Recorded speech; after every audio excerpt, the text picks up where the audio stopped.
of Leon and the champion chip is called All Chips, All the Time.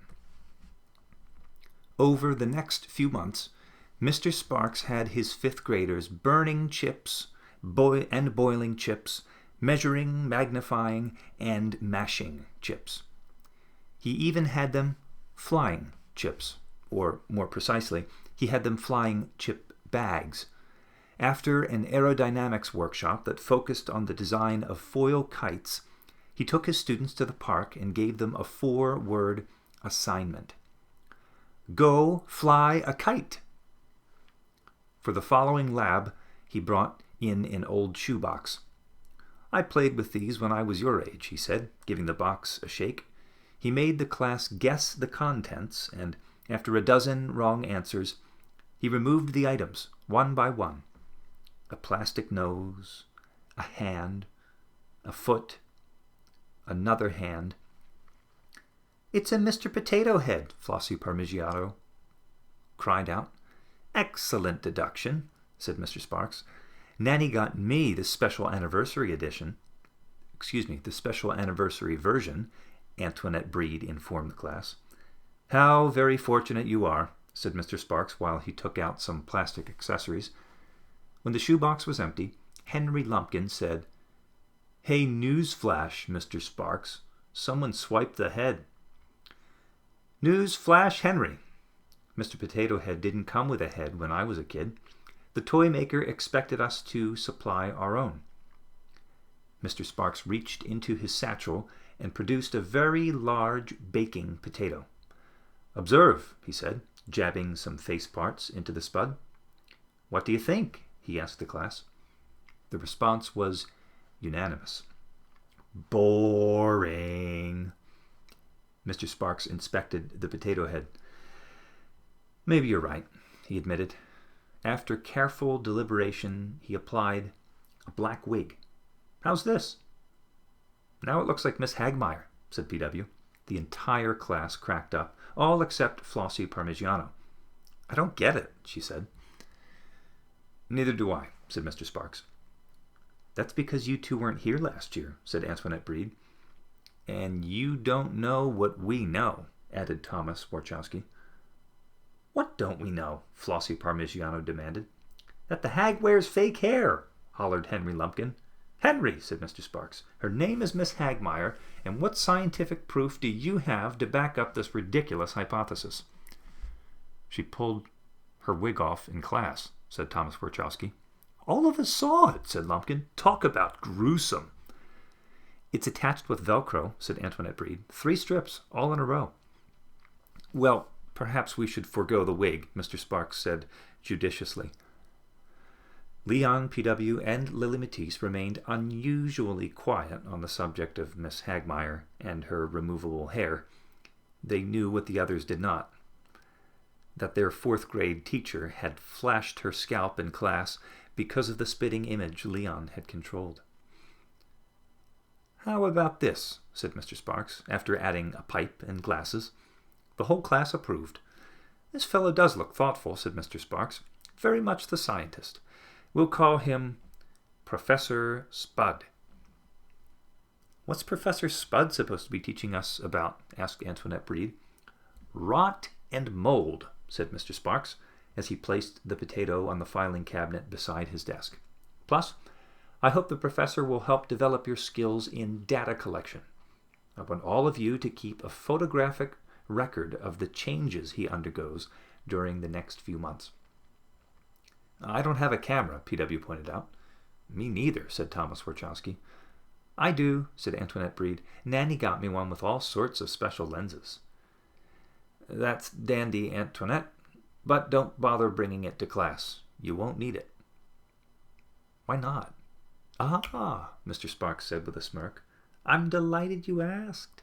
He held up an empty potato chip can. Time to study optics. For the remainder of the lab, Mr. Sparks demonstrated how to turn empty potato chip cans into fully functioning pinhole cameras, explaining as he went along how the upside-down backward image on the bottom of the can resembled the image that hit the back of the eye. "Today's project will also come in handy during our field trip next week," Mr. Sparks said at the end of class. "Where are we going?" asked Lily Matisse. "It's not mentioned on any of the handouts." "To a research center specializing in globuli solaniani," Mr. Sparks replied. "Globuli what?" sputtered Lumpkin. Mr. Sparks sidestepped the question. "For those of you who haven't given me trip waivers, tell your folks to bring them in on Parents' Night." "When's that?" Mr. Sparks sighed. "Next Tuesday," he said, his voice turning curiously glum. "You don't sound all that psyched to see our parents," said Flossie Parmigiano. "Not that I can blame you." "Let's just say I prefer fifth graders to the parents of fifth graders," Mr. Sparks confessed. Everyone knew the field trip involved potato chips, but how? That question drove Leon, PW, and Lily Matisse nuts. They were determined to discover the meaning of globuli solaniani before they boarded the school bus. "Remember at Carnival last year how they had curly fries at the banquet?" said PW. "What about it?" said Lily Matisse. "They called them something funny." "Solana tuberosa in modo crispus fricta," said Lily Matisse and PW both gave him funny looks. "Hey, what can I say?" said Leon. "I know my chips and fries." They went to the library and looked up the phrase in various dictionaries. None referred to globuli solaniani. "Maybe I should check with my mom," said Lily Matisse. "She could have heard something in the teacher's lounge." The next day at recess, Lily Matisse updated Leon and PW on the results of her inquiry. "Mom was useless, field trip-wise," she said, "but she did have some dirt about Sparks. He's in trouble. People are complaining about the chip experiments." "What people?" Leon said angrily. "Well, the cook, for starters. Mom told me he's bummed that the fifth graders keep asking him for chips, and more chips. Mom says he's used to his curly fries getting all the attention." "That is so lame," said Leon. "Well, it's not just the cook. The janitor's also peeved." "Cranky Hanky?" PW rolled his eyes. "He's always peeved." "Maybe," said Lily Matisse, "but just so you know, he's grumbling about crumbs and chip bags littering the halls." PW frowned. "That's totally bogus. We use the bags for kites. And for book covers on our lab journals," Leon noted. "Plus," said PW, "Sparks had us turn the empty chip cans into pinhole cameras." "Hey, you don't have to convince me," said Lily Matisse. "I'm just telling you what my mom said. Besides, the cook and Cranky aren't the real problem. The real problem is the parents." "There's a surprise," said PW. "A bunch of parents think the all chips all the time experiments are a total joke," said Lily Matisse. "Bull chips!" exclaimed PW. "You think that's bad?" said Lily Matisse. "It gets worse. Birdwhistle called Sparks into her office." "Sparks got bird-caged?" said Leon.